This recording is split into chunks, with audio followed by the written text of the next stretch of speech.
yatsa undi munsi ukagira amatabaza ari on and off. Imana ikavuga ngo ya amatabaza yanyahore yaka ntakazime. Haleluya. Imana yabwiye Mose,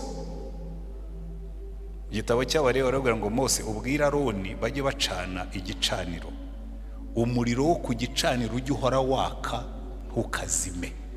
Nta nubwo ari no kuzima gusa, ahubwo aravuga ngo umuriro wo ku gicaniro ujye uhora waka ntugasinzire. Haleluya. Iyo igicaniro cyazimye niyo cyasinziriye biratandukanye.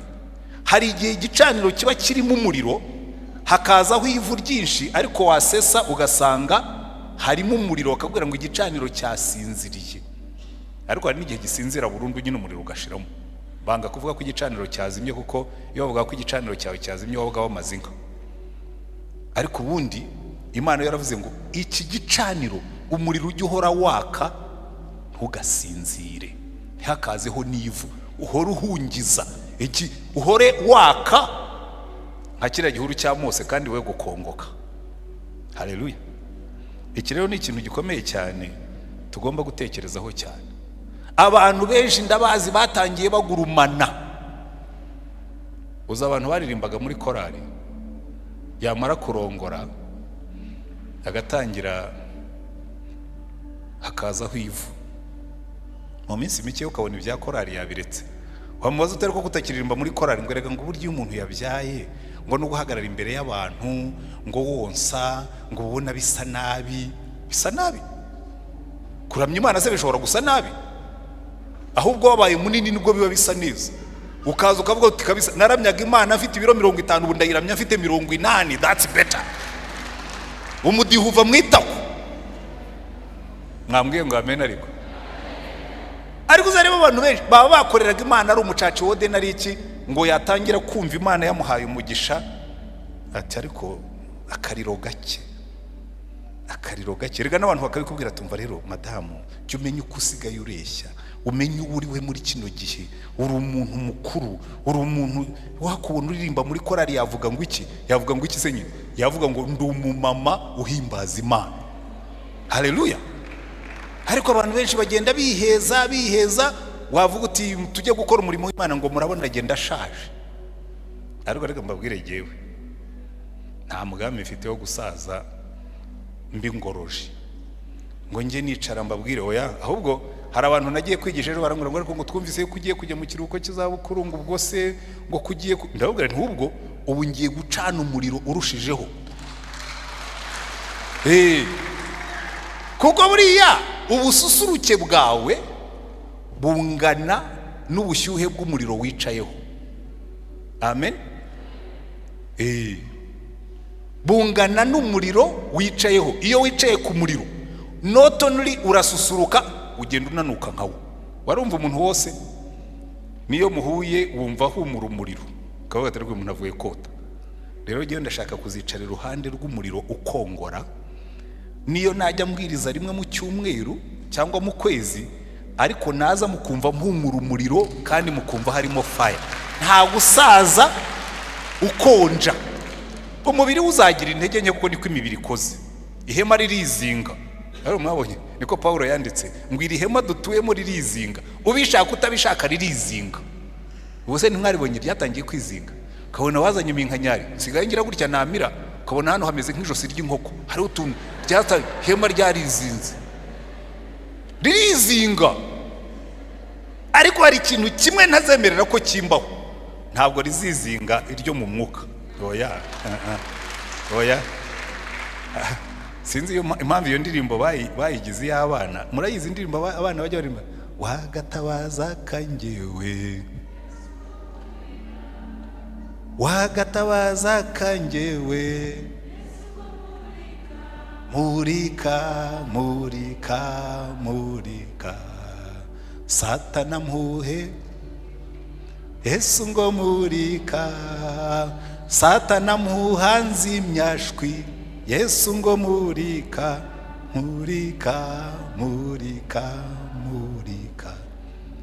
nkwikirwe mu giteboshwi, nkwikirwe mu giteboshwi, murika naza zasange murika naza zasange murika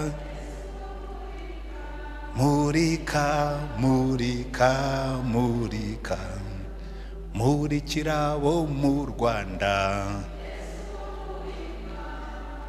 murikira bo mu Rwanda Yesu ngo murika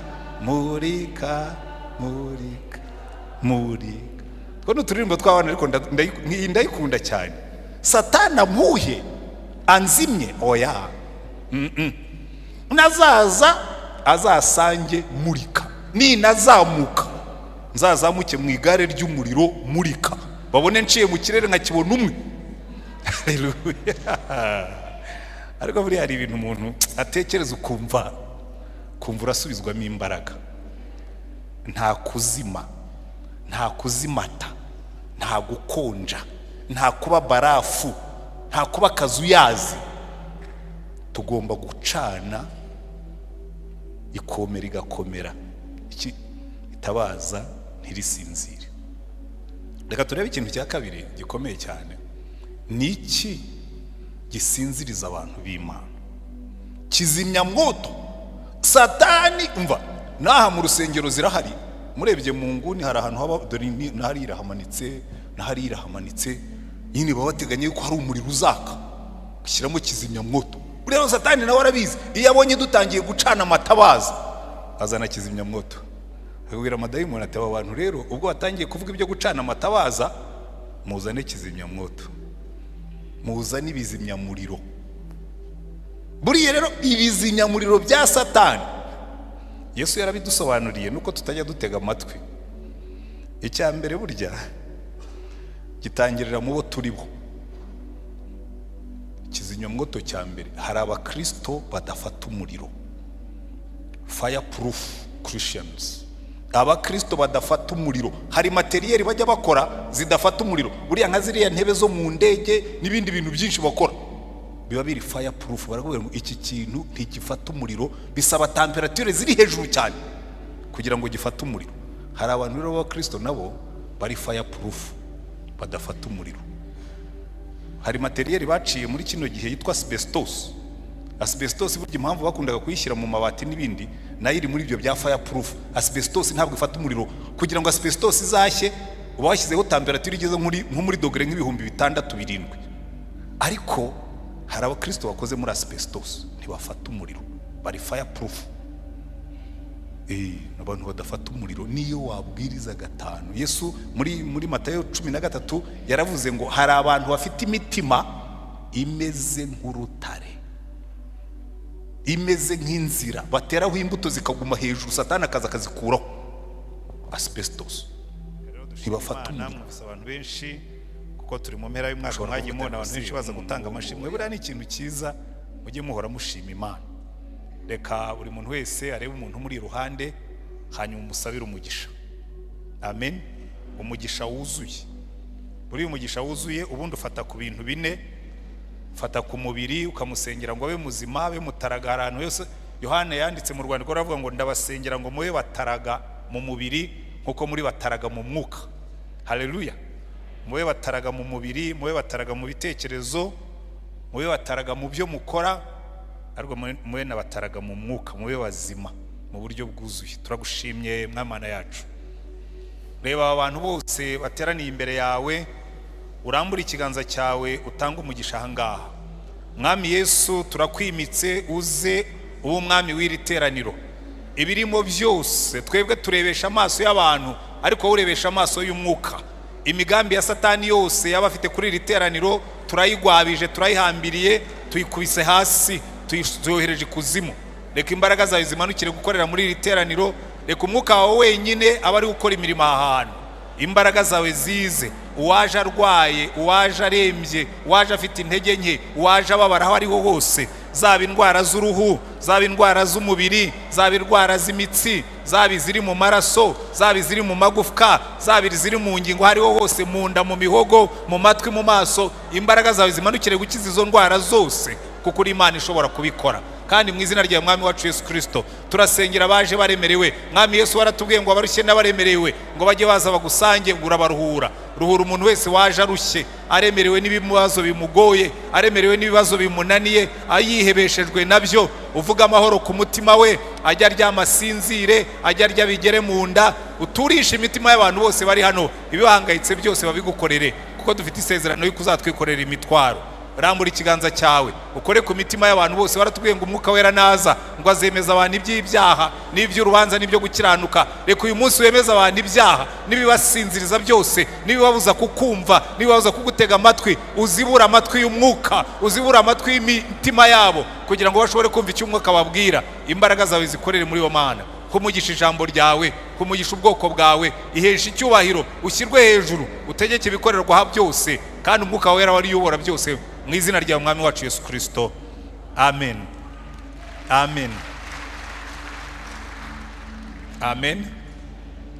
Turimo turasoza icyumweru nako twagishoje cy'abagore n'abakobwa, cyari gifite intego ivuga ngo atsa itabaza ryawe. Nubwo babibwiraga abagore, ariko ibyo bigomba kubwirwa abakristo bose. Haleluya. Atsa itabaza ryawe, ryake bigaragare ko ryaka. Haleluya. Atsa itabaza ryawe. Uyu munsi tugiye kwiga inyigisho ivuga ngo kwaka ntukongoke. Kuko ushobora kwaka, nashatse kuvuga ngo kwaka ntuzime. Ushobora kwaka ntuzime, ariko icyo turimo kwifuza nuko waka ntukongoke. Haleluya. Hari ijambo bakoresha mu cyongereza ngo umuntu yagize burnout, ngo yarwaye indwara ngo ya burnout, ngo y'umunaniro. Burnout rero no mu mwuka ibaho, ugasanga umuntu ibintu byo mu mwuka neza yarananiwe. Burnout, yagize burnout mu mwuka. Uyu munsi dufite uyu mupastori mu mudufashirize yicare nk'abandi bapastori, hanyuma asange abandi bapastori hariya cyangwa hepfo aho, hanyuma abyitwaremo neza. Amina. Buri arimo arifuza hano imbere, wasanga Imana irimo kumuhamagara nka Samweli. Bwana ntimukabuza abana kuza kuri alitari. Jewe ntabwo nyambibuza. Uri umwana nubona arimo gushaka kujya kuri alitari, wenda wasanga Imana irimo kumukurura, mwe mukibwira ngo arimo arakubaganirira abapastori, kandi Imana irimo kumuhamagara. Rero turimo turiga inyigisho ivuga ngo kwaka, ukaka ukagurumana ariko ntukongoke. Haleluya. Tugiye kureba ibintu bibiri. Ni iki? Kuko turashingira kuri iriya nkuru ya Mose, ngo Mose yararagiye intama za sebukwe Yetiro, hanyuma ngo anyura ahantu abona igihuru kirimo kugurumana. Ubundi kubona igihuru kigurumana, abantu twese twaragiye inka mu mashyamba no mu misozi, kubona igihuru kigurumana rwose byari ibintu bisanzwe. Uretse ko abenshi mwakuriye mu migi cyangwa na hasa nawe, ariko twe twakuriye mu cyaro, kubona igihuru kigurumana byari ibintu bisanzwe. Ibihuru barabitwikaga bikagurumana, bakabitwika bagiye guhinga ahantu, bakabitwika gusa kubera yuko hari icyo barimo gushakamo, ibihuru bikagurumana. Ariko iki gihuru Mose yabonye, ashobora kuba yarakibonye igihe kirekire, akakireba wenda hanyuze ari mu gitondo, hanyuma abona igihuru kiragurumana, arikomereza aravuga ati ibyo byose n'ubundi ibihuru bijya bigurumana. Ariko nimugoroba cyuye intama, abona igihuru kiracyagurumana. Ashobora kuba yaravuze ati ibyo byose ashobora kuba ari igihuru cy'iruhande rwa cya kindi cyafashwe. Ariko ku munsi ukurikiye aje asanze igihuru kikigurumana, aravuga ati hano hari ikintu kidasanzwe. Mwumvise ijambo yakoresheje, yaravuze ngo reka ntambike ndebe iri shyano riguye, menye igituma igihuru kigurumana ntigikongoke. Kuri we byari ishyano. Ubundi biba byarabaye gutya akabona igihuru kigurumana, yaravuga ati ibi ni ibintu bisanzwe, ibihuru biragurumana. Ariko kubona igihuru cyaragurumanaga mu gitondo, nimugoroba cyari kikigurumana, nimugoroba yo agarutse undi munsi asanga cya gihuru kiracyagurumana. Aravuga ati ibyo byose niba cyari n'ikindi igihuru cyari cyafashwe, ntabwo hano hari ibihuru byinshi ku buryo kiriya ni cya gihuru kikirimo kugurumana. Reka nigire hino ndebe ishyano ryabaye. Haleluya. Ikintu rero gitangaje, ishyano ryariyongereye. Aragenda, reka tuvuge ko wenda ari iki gihuru, murabona nacyo kiratukura, gishobora kuba kirimo kugurumana. Araza kigeze hafi, noneho igihuru kiravuga. Ndenda kubabwiza ukuri, igihuru kivuze wakwiruka. Kigize kuba kirimo kugurumana, noneho kiravuze, nta nubwo kivuze gusa, kiramuhamagara. Buriya ari igihe dusoma inkuru ntituyinjiremo ngo twumve imbaraga zayo. Tekereza igihuru kiguhamagaye, ugahagarara hano ukumva igihuru kiravuga izina ryawe. Icyambere ushobora kwibaza, igihuru uretse no kuba kivuga ubwabyo ni ishyano, ariko kirananzi, kizi izina ryanjye. Kuko ngo yigiye hafi, ngo yumva igihuru kiravuga ngo Mose, Mose. Agomba kuba yarahagaze nyine aba frozen, amera nk'ukubiswe n'inkuba, ameze nk'ufashwe n'amashanyarazi, ahita avuga ngo karame. Noneho kiramwisobanurira, wikwegera hano kandi kwetura inkweto mu birenge byawe, kuko aho uhagaze aho ari ahera. Ndi Imana ya so, Imana ya Aburahamu, Imana ya Isaka, Imana ya Yakobo. Igihuru kiramwisobanurira, aramenya ngo impamvu igihuru kirimo kugurumana cyicayemo Imana. Haleluya. Iki rero niryo somo rya mbere dufite hano. Ikizatuma tugurumana ntituzime, ikizatuma tugurumana ntidukongoke, nuko muri twebwe hazicaramo Imana. Haleluya. Ukaba permanent residence y'Imana, igatura muri wowe, ukagurumana, ukajya wumva hari ibintu bigurumana. Buriya ikibazo abantu benshi bagira, bazi Imana ariko Imana ntituye muri bo. Kuko ubundi tugomba kureka Imana igatura muri wowe, ikakuzura. None siko no mu isezerano rishya baravuga ngo twebwe ngo turi insengero z'Umwuka Wera, permanent residence of the Holy Spirit. Insengero z'Umwuka Wera, Umwuka Wera agatura muri wowe. Njya mbabwira ntiburiya n'izi nsengero twubaka, ubundi ibingibi ni sale. Hari usanga ibintu twarabigize ibintu bihambaye cyane, nkaho ntiburiya ikintu gikomeye no mu rusengero nkuru Yesu yavuyemo, iyi ni sale nk'izindi zose, ariko Yesu arimo. Ukajya ukavuga ngo ntabwo ngiye mu rusengero. Hari igihe usanga ibintu twarabikabirije, ngo hari imbere ni kuri aritari. Ntabwo Imana ituye hano, Imana yuzuye aha hose, hose n'inyuma hari irahari. Ntabwo Imana yicara kuri ziriya ntebe, hicara abapasitori. Ubundi urusengero nyarusengero rukomeye ni twebwe. Jewe iyo ngenda, nawe iyo ugenda, iyo twese tugenda, Imana ituye muri wowe. Ukagenda uvuga ngo ubu ngubu bwo mundeba muranyibeshyaho. Mose yabonye igihuru akibwira ngo ni igihuru gisanzwe, acyegereye kiramubwira ngo iki ntabwo ari igihuru gisanzwe, ni igihuru kirimo Imana. Haleluya. Nawe abantu bashobora kukubona ukabwira tubugiye ubwo mundeba, ntabwo ndi umuntu usanzwe, hari Imana ituye muri jye kubw'umwuka wayo. Hari Imana ivugira muri jye. Abantu benshi rero ikibazo bafite Imana ituye hanze yabo. Bene abo rero bishobora kubagora, ariko nimwitegereza impamvu iki gihuru cyagurumanaga. Nicyo natangireho, impamvu igihuru cyagurumanaga nicyo kizatuma tugurumana. Haleluya.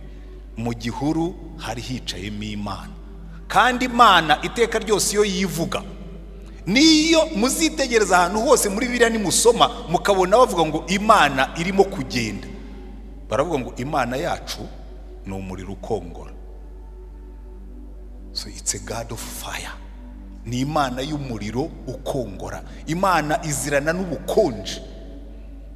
Ntabwo Imana ibikunda ibintu bikonje.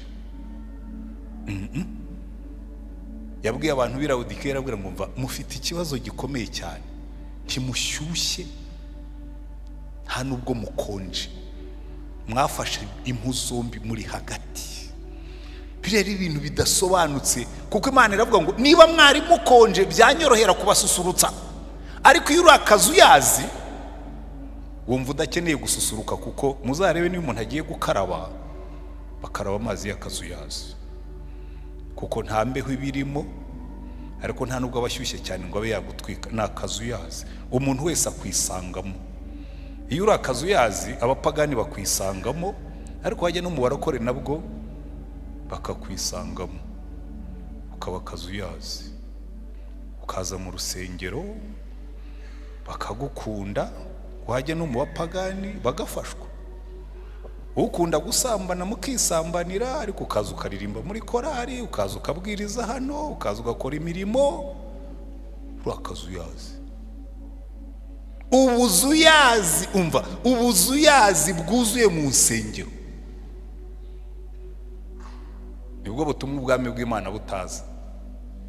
Kandi Imana yo buriya ntabwo ari giye wivugira, byanditse muri Bibiliya, ubuzuyazi butera Imana iseseme.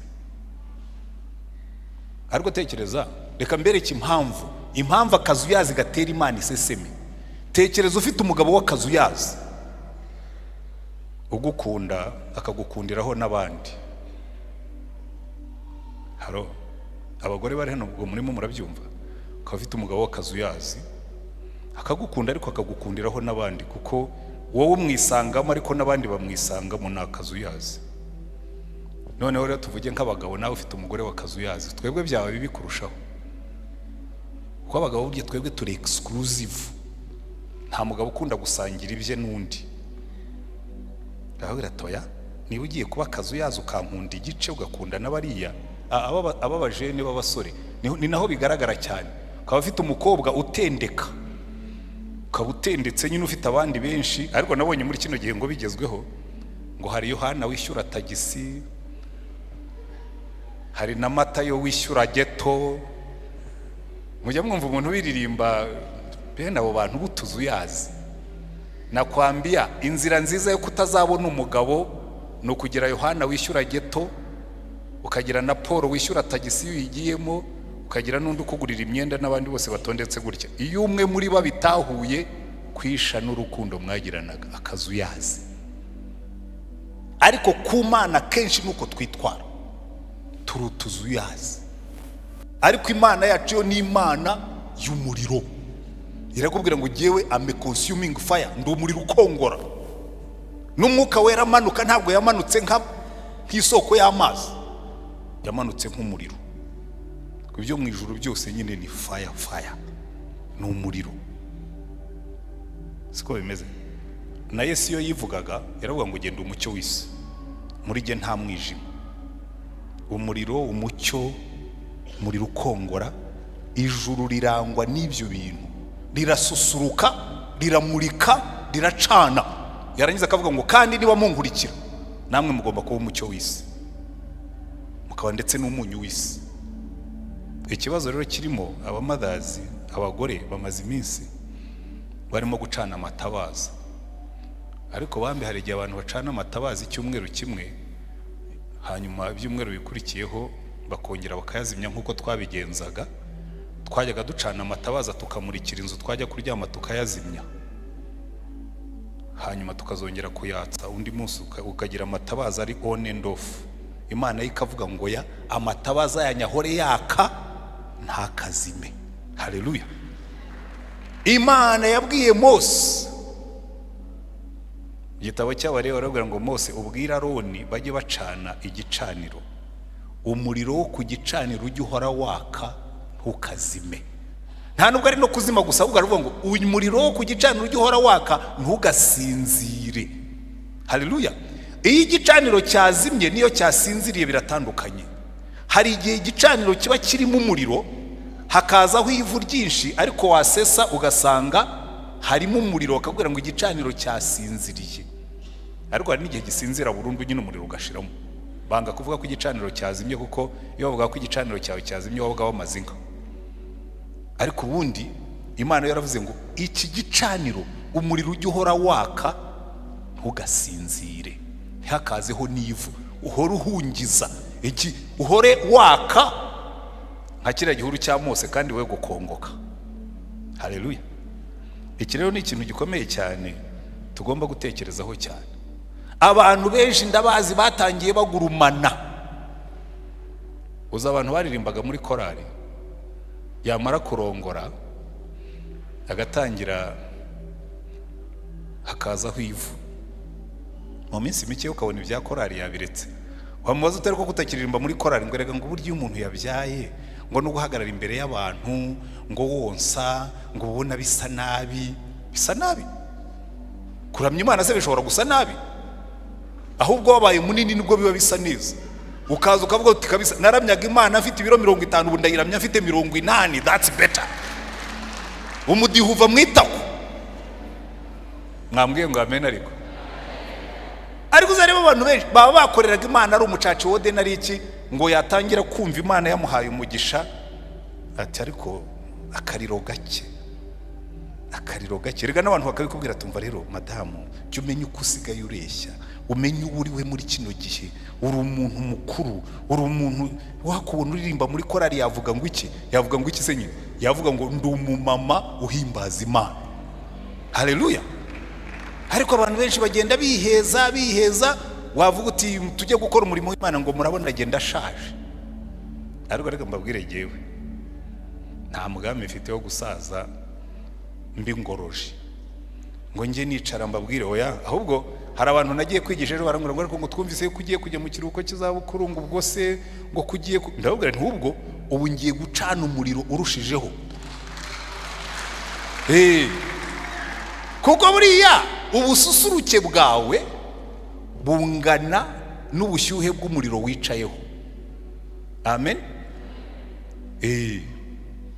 bungana n'umuriro wicayeho iyo wicaye ku muriro notonuri urasusuruka ugenda unanuka nkawo warumva umuntu wose niyo muhuye wumva humura umuriro kavuga ati rwo umuntu avuye kota rero giye ndashaka kuzicara iruhande rw'umuriro ukongora niyo najya mbwiriza rimwe mu cyumweru cyangwa mu kwezi ariko naza mukumva mpumura umuriro kandi mukumva harimo fire nta gusaza ukonja umubiri uzagira intege nke kuko niko imibiri ikoze ihema ririzinga ari mwabonye niko Paulo yanditse ngo iri hema dutuyemo ririzinga ubishaka utabishaka ririzinga ubuse ntimwaribonye ryatangiye kwizinga kabona wazanye iminkanyari sigaye ngira gutya namira kabona hano hameze nk'ijosi ry'inkoko hari utuntu ryata hema ryarizinze ririzinga ariko hari ikintu kimwe ntazemerera ko kimbaho ntabwo rizizinga iryo mu mwuka oya sinzi impamvu iyo ndirimbo bayigize y'abana murayizi indirimbo abana bajya barimba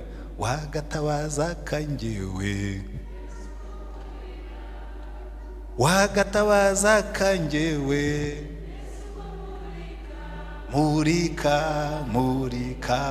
murika satana mpuhe Yesu ngo murika satana muhanzi imyashwi Yesu ngo murika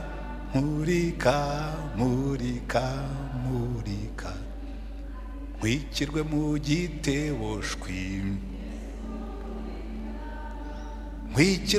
giteboshwi murika naza zasange murika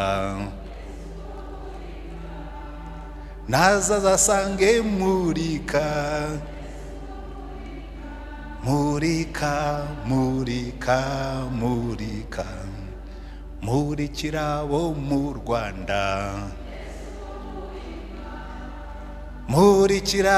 mu Rwanda Yesu ngo murika kono turirimbo twabana ariko ndayikunda cyane satana muhe anzimye oya nazaza azasange murika ni nazamuka nzazamuke mu igare ry'umuriro murika babone nciye mu kirere nkakibona umwe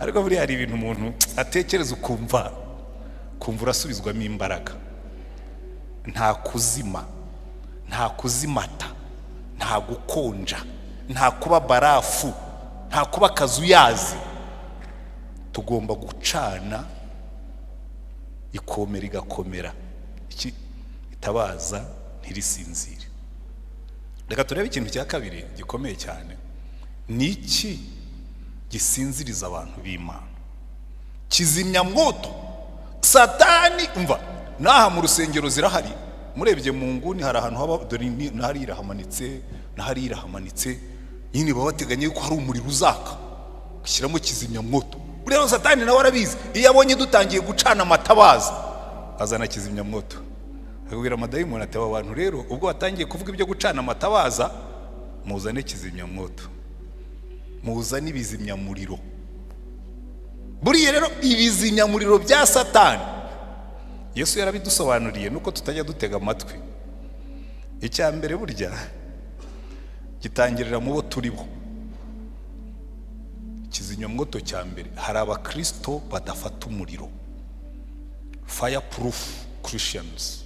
Abakristo badafata umuriro, hari materiyeri bajya bakora zidafata umuriro. Buriya nka ziriya ntebe zo mu ndege n'ibindi bintu byinshi bakora biba biri fireproof. Barakubwira ngo iki kintu ntigifata umuriro, bisaba temperature ziri hejuru cyane kugira ngo gifate umuriro. Hari abantu rero b'abakristo nabo bari fireproof, badafata umuriro.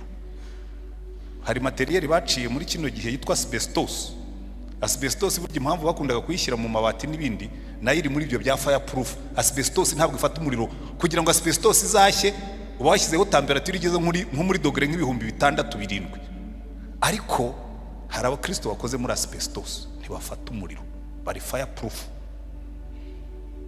Abantu badafata umuriro niyo wabwiriza 5. Yesu muri Matayo 13 yaravuze ngo hari abantu bafite imitima imeze nk'urutare, imeze nk'inzira bateraho imbuto zikaguma hejuru, Satani akaza akazikuraho. Asbestos ntibafata umuriro.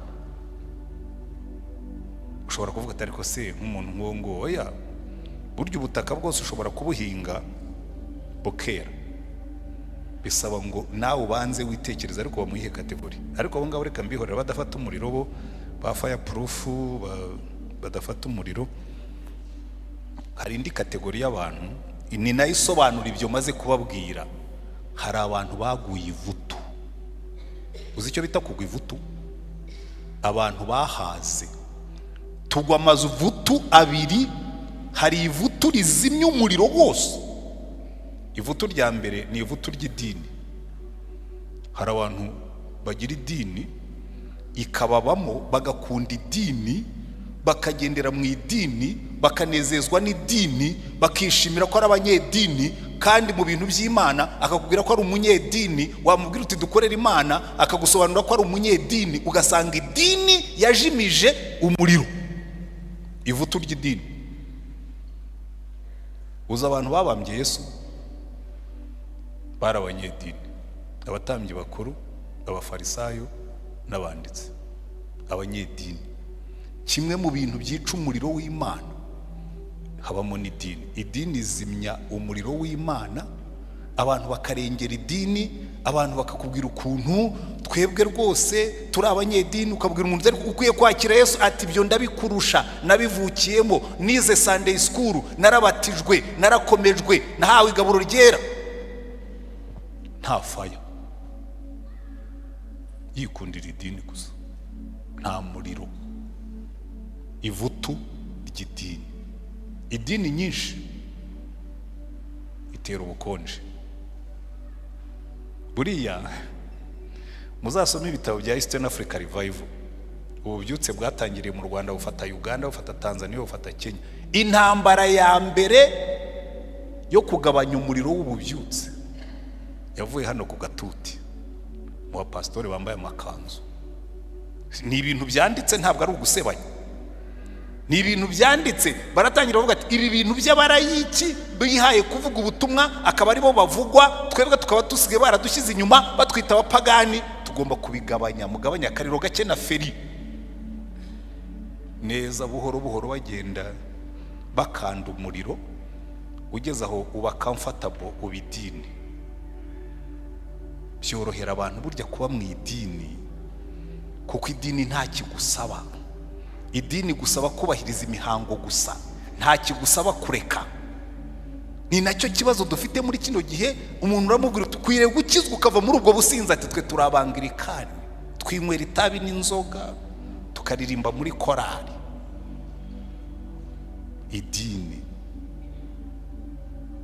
Idini niyo yishe Yesu. Nuno munsi idini ni ikica Yesu muri twe. Idini ni izimya umwuka. gasukamo amazi mwatangira kuzura umwuka mwatangira bati atari ku idini yacu ibyo ntibyemera idini. Kandi ni mu bihe byose abakubise abahanuzi babaga ari abanyedini. Uzasoma igitabo cya Mose yatangiye guhanura, atangiye kubabwira witwa Pashura mu kubiturushye, yari umutambyi mukuru, ati wowe uhanura ute? Nanjye bigeze kubimbwira ko nacecegeje abahanuzi, ariko yo ntabwo nacecegeje umwuka. Hari oda tugomba kugenderaho. Ndacyabyiga, ndacyabaza umwuka ukuntu abantu bashobora guhanura mu iteraniro nk'iri abantu ntibarambirwe, ariko narabibonye ahandi uko babigenza. Umwuka w'abahanuzi utegekwa n'abahanuzi. Nk'uko ntituzana tugashima Imana iminota 5, abahanuzi bazijye guhanura mu minota 5 barebe ko tutakunda, nta kibazo tuzagira. Narabibonye ahandi rwose umuntu agahanura mu minota 5 akaba ararangije, ariko twebwe abantu batangiye guhanura iminota 20-30, kandi ubwo abahanuzi barimo ntibaze kundakarira. Simbavuze nabi, ahubwo ndababwira ngo namwe nimugende musenge ubwira Imana ngo Mana nahanura nte ku buryo bitica gahunda, kuko Imana yacu ni Imana ya gahunda. Iyo ibintu by'Imana abantu batangiye kubirambirwa bikababihira, burya hari ikintu kiba kitagenze neza. Iyo ibintu by'Imana byatangiye kutubahana, nk'umuntu akaba arimo kubwiriza, umuntu agatangira guhanura umuntu arimo kubwiriza, icyo gihe haba hari ikintu kitagenze neza. Urabyo bwa Pentecote mwegeze kuba nacecekesha abantu bahanuraga, twari dufite umushyitsi wari urimo kwigisha, ndabacecekesha ndavuga ntoya ibyo ntibijya bibaho. Iyo umwigisha yatangiye kwigisha ntugahanure, jya ugira ikinyabupfura. Iyo ni discipline, ntabwo ari gucecekesha umwuka.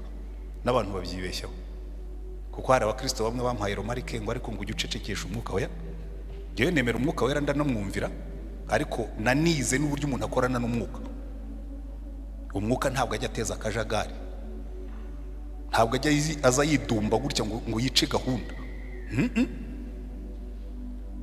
Ahubwo muri cyo tuzashyireho nzababwire noneho nimuvugane n'umwuka muri iyi period mujye muhanuramo, muzarebe ko hari ikibazo kizaba. Ariko ndacyabyiga, ndacyabaza Imana, hari umunsi bizakunda. Ariko icyo nendaga kubabwira, idini iyo bigeze ku bintu by'umwuka, ibintu byo gusenga, abantu bakarase biriya bintu by'amasengesho mwazanye ntabwo ari ibyacu. Arabwira ko Yesu yasenze iminsi 40, abigishwa ko basengaga, mwabikuye hehe? Nimujya mubyumva se? Hari abantu bamwe kwiremera ntabwo mukiri abangilikani, nkababwira ahubwo turi abangilikani bavure, turi abakristo. Ngo abantu ngo musenga ngo mukiyiriza, kwiyiriza ahubwo biri mu mategeko y'Imana. Mwihangana ahubwo mu kwezi kwa 2 tuzaba twasubiye muri 40. Kuko idini asbestos ya mbere, kizimya muriro ya Satani, no kuguha ikibiribiri kakwambura inkware. Uwo ni umugani wo mu cyaro, batazi ibibiribiri ngo bitandukanye n'inkware ntimushobora kuwumva. Inkware n'ikibiribiri bigenda kungana, ariko ikibiribiri ntikiribwa. Hari Satani aza akubwira ati ariko ndekurira ibyo bintu by'umwuka nkuguranire nk'idini. Ugacakira idini ukarekura umwuka, hasigaye ugakonja, hanyuma akakugerekaho igitebo akaba arakurangije. Ibyo ngibyo ni ibintu bibiri, ivutu ry'idini ariko n'irindi vutu ryica ibintu, ivutu ry'ibyisi. Iri vutu ry'ibyisi ni rimwe mu bintu bituma abantu gukizwa bibagora. Kabera ko umuntu ufite doktora, ariko mwagiye mushyira mu gaciro. Umuntu ufite doktora mushaka ko natwe dukoma amashyi tukabyina mwarabibonye uko tugenda tuzamuka muri nivo y'umugisha, uko tuzamuka mu mashuri niko tugabanyuka mu muriro wo gukunda Imana.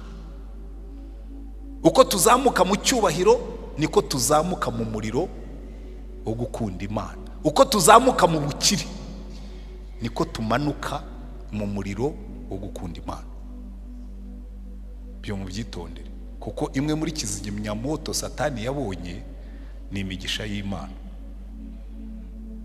Muzi inkuru bakunze kuvuga ngo umubyeyi yahaye abana imigati, baricara barayirya, we yaricaye nk'ahariya hejuru, akabahamagara ati ariko yemwe bana, bahugira mu migati, barya imigati yabanagiye. Yageze aho ati aba bana ko nabahaye imigati bakaba barimo kurya, bakaba batarimo gukangwa, batarimo kuntega amatwi, ngo sinzi agasimba kari gaturutse hirya umenya yari inzoka, akavuga ati abana banjye inzoka irabariye tu, ngo akababwira ati nimuhunge batoya twebwe turacyarya imigati.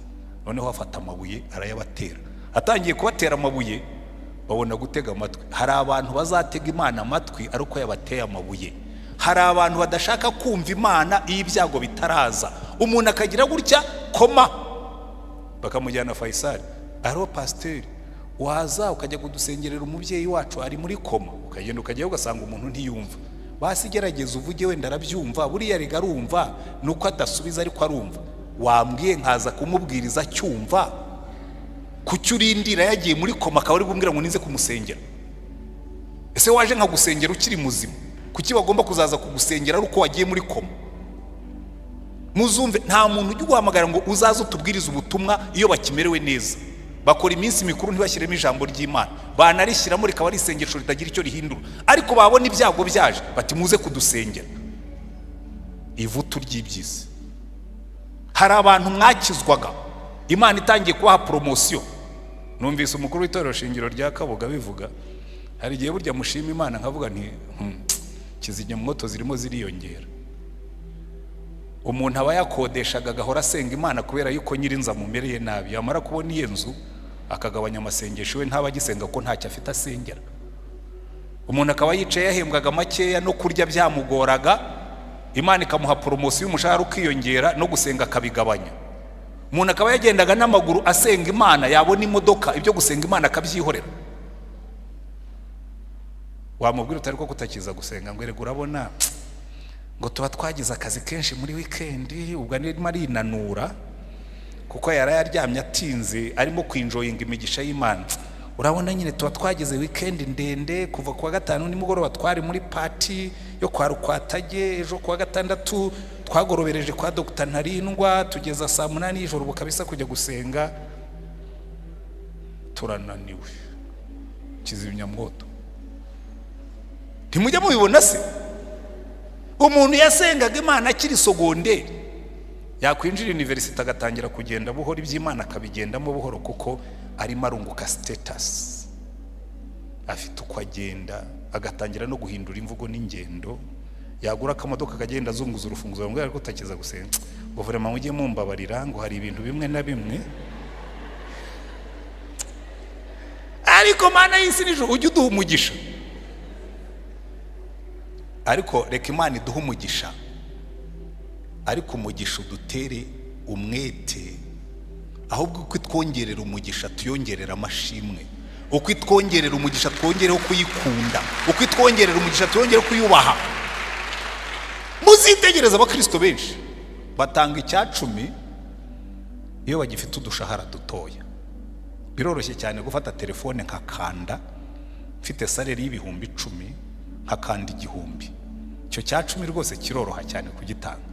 Banzamura bamaga promotion bikaba 100, izere imwe kuyongeraho nkabona ariko bintu birakomeye Mana. Use ibihumbi 10 umuntu arabikanda ukagira gutya, noneho bikaba byiza kurushaho bakagukubita promotion ugasigara uhembwa imibare iri hejuru y'6.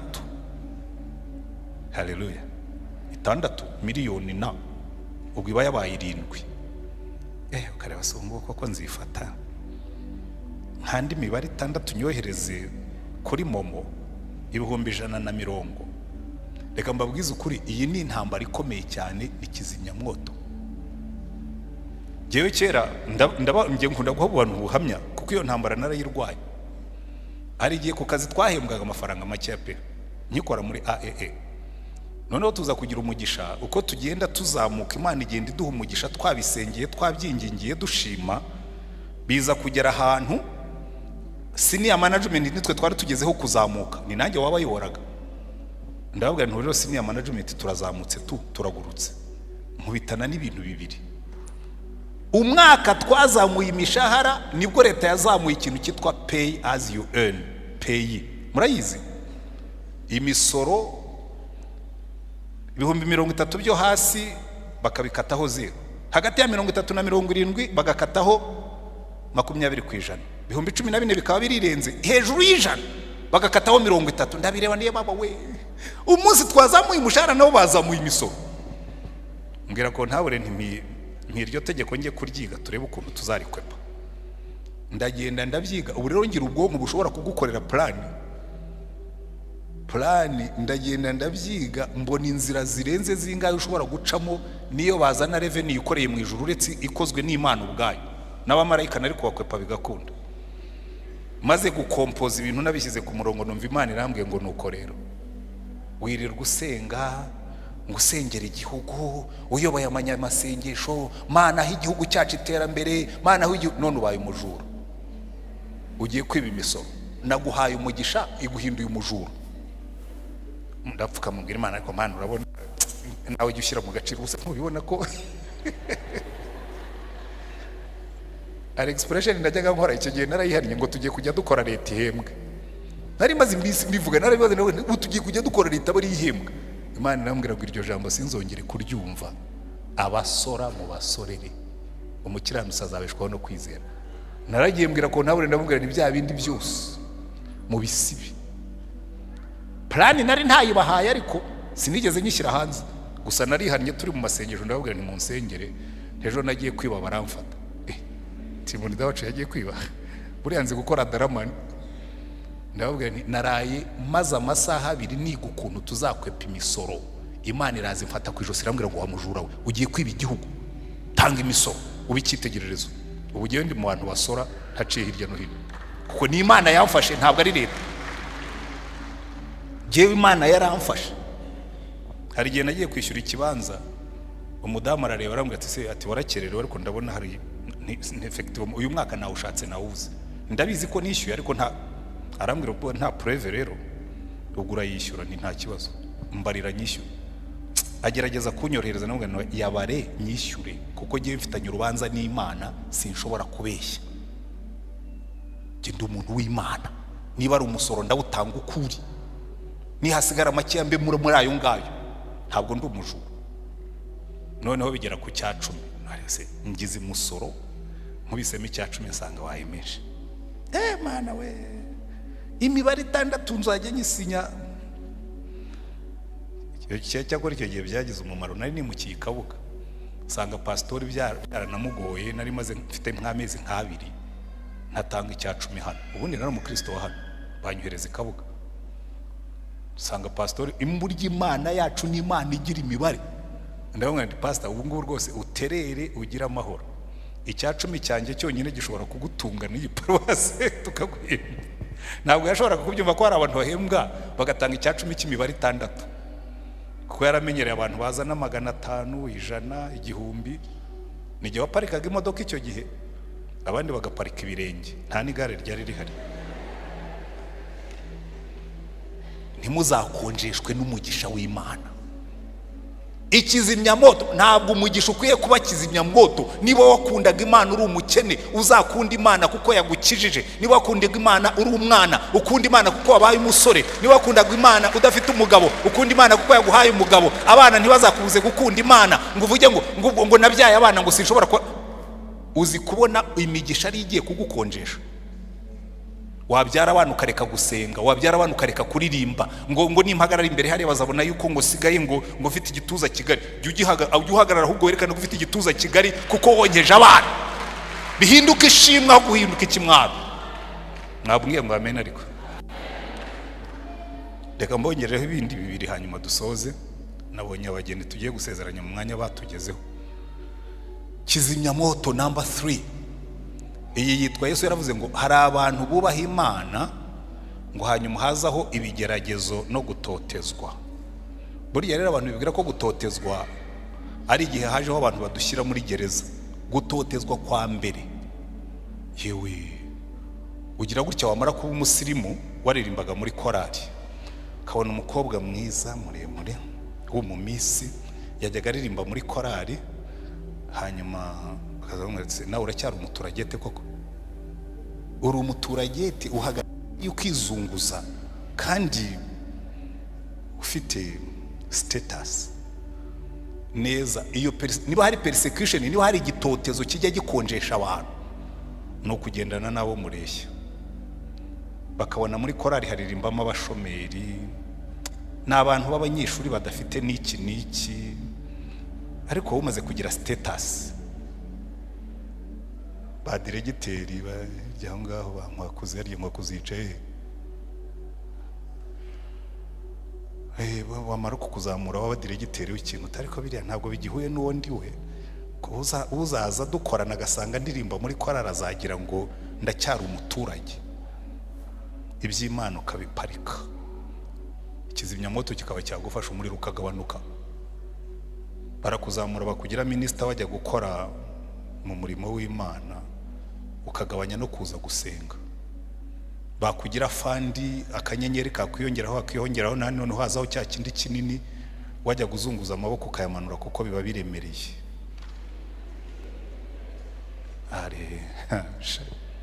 Mwagiye mwubaha Imana ariko uzi ikibitera ubutinya yuko abo mureshya bazakwita. Buriya hari umuntu nkunda cyane witwa Simon, ngira ngo wageze kuri ranka yigiye hejuru, ngira ngo ni koroneri cyangwa liyetona koroneri, ariko nkunda kubona Simon afashe gitari, mfashe inanga yanjye ndirimbe.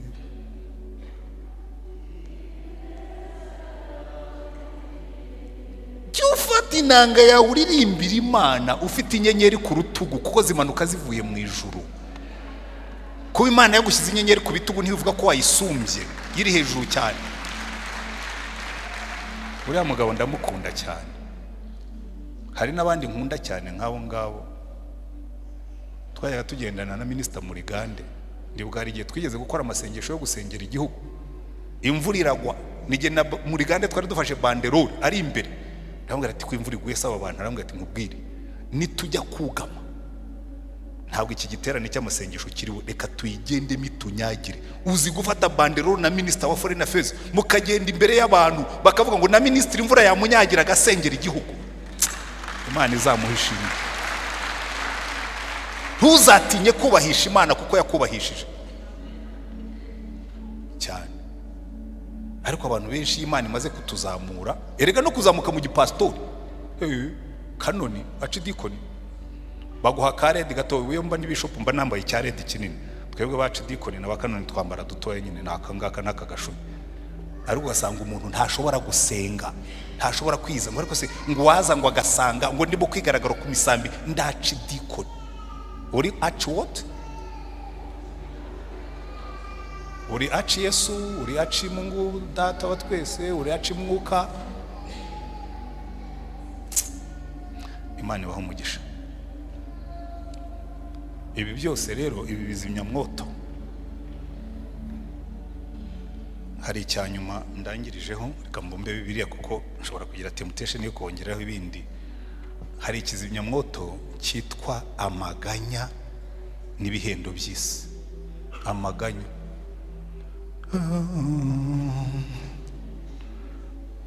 Zaburi 137 bavuga ngo ku nkombe y'imigezi y'i Babuloni ngo twari twicaye twaramanitse inanga zacu, ngo twaririmba duti indirimbo y'Uwiteka turi mu gihugu cy'amahanga. Iriya Mana sitara ntabaye muri ibi ngibi ndayishimira ngo izagire gute. Ibyo ngibyo nimujye mushima Imana mwebwe yahaye. Ubundi se imyaka maze nsenga itampa umugabo, imyaka maze nsenga itampa urubyaro, ubundi ndacyasengera iki? Sengera nibura ko kiriho, ariko sengera ko gihumeka, nibisigaye izabikora. Haleluya. Abantu benshi bafite impamvu nyinshi ibizimyamwoto bya Satani, ariko reka turangirize kuri iki ngiki. Abacanye umuriro, Imana mu Baroma 12 aravuga ngo mutange imibiri yanyu ibi bitambo bizima byera bishimwa n'Imana, muyishyire ku gicaniro. None Imana ikabwira Mose ngo mbwirira Aroni ngo ibyo bitambo byanjye umuriro ujye uhora waka ntukazime ku gicaniro. Haleluya. Byuka mu gitondo ubwira Imana ngo nshyize igitambo ku gicaniro cyawe, umuriro uze kwaka ntukazime. Ntukazime tukiri batoya, ntukazime turi abasore, ntuzazime turi amajigija, ntuzazime turi abasaza, n'igihe tuzaba twapfuye umuriro uzaba ucyaka. Haleluya. Reka tugurumanishwe no gukorera Uwiteka. Imana nikongerera amafaranga, reka ndangirize kuri ubu buhamya, ntuzakonjeshwe no gutangaho icyacumi kuko Imana nibyo wabaraga kuzakora izabiguha. Imana nikuzamurira ranka ntizakubuze gushima Imana ngo nuko wabaye diregiteri cyangwa wabaye minisita. urwego rwose uzageraho uzamenye ko Imana iri hejuru yarwo kandi niyo irukugejejeho. Niyo waba uri umuhanga ukavuga ngo n'ubwenge bwanjye nka Nebukadineza avuga ngo nimurebe Babuloni yanjye niyubakiye n'amaboko yanjye n'ubwenge bwanjye, Imana iravuga ngo ngiye kukwereka ko ubwo bwenge ari ry'ubugenge kanda gatsi ngo yisanga arimo kurisha n'inyamaswa mu ishyamba. Kuba uriho n'ubwo bwenge uvuka ntabwo wigeze ukora plan ngo ubwire Imana ngo Mana rero muri uyu mutwe wanjye uzashyiremo ubwenge, waravutse usanga burimo kugira ngo uzaheshe Imana icyubahiro. Jewe ndi mwiza rero, papa wawe na mama wawe bigeze bakora picture bayohereza mu ijuru ngo muzatwohereza umukobwa usa gutya, waravutse usanga usa gutyo kugira ngo ubwiza bwawe buheshe Imana icyubahiro, bwikubera impamvu yo kuba icyomanzi. Mwere jewe ndi mwiza, Mana warandemye. Hari igihe mbabona mugenda buriya rero ntuye ahantu heza, abantu bose bacariya hejuru baca kuri ofisi yanjye. Hari igihe mbona umuntu yikunze rwose nkavuga ni mwana we ikunde rwose, ikunde wongere wikunde, ukabona agize gutya ikirahure cyanjye kiri hasi cyane kiba kigaragara, ntibamenye ko iyo ndimo imbere kiri tente. Ariko gihe byo simbigaye, iyo umuntu ari muto yagiye yikunda, sibyo bako nimba muri batoye ahubwo ujye uhagarara uvuge ngo rero Mana uri igitangaza, kure mu mukobwa usa nanjye ndaguhishimwe, bizatuma nibura uko wirebye mu ndorerwamo uzamura amashimwe n'icyubahiro cy'Imana. Amen. Rwose ni wireba mu ndorerwamo ugiye kubera impamvu yo guhimbaza, ntibizagukonjeshe. Reka dusenge Imana hanyuma duture dusoze. Ariko niba wicayemo hano wumvise Satani yarafashe kizimyamwoto akaba amaze iminsi arimo kugukoraho agatendo akakuzimya, Satana muhanzimyajwi Yesu ngo murika, Satana muhanzimyejwi Yesu ngo murika, murika murika murika, nazaza sange murika Yesu ngo murika, nazaza sange murika Yesu ngo murika, murika murika muri. Reka tube nka kiriya gihuru cya Mose cyagurumanaga ntigikongoke kuko Imana yari ikicayemo. Reka Yesu atahe mu mutima wawe, reka umwuka wera akorere muri wowe, igicaniro ntikigasinzire, ugurumane kugeza igihe Yesu azagarukira udakongoka. Kandi niba wumvise umwuka avugana nawe ko yari wo munsi wo gucana itabaza ryawe, ugacana igicaniro cyawe, umanike ikiganza ubwira Imana ngo Mwami Yesu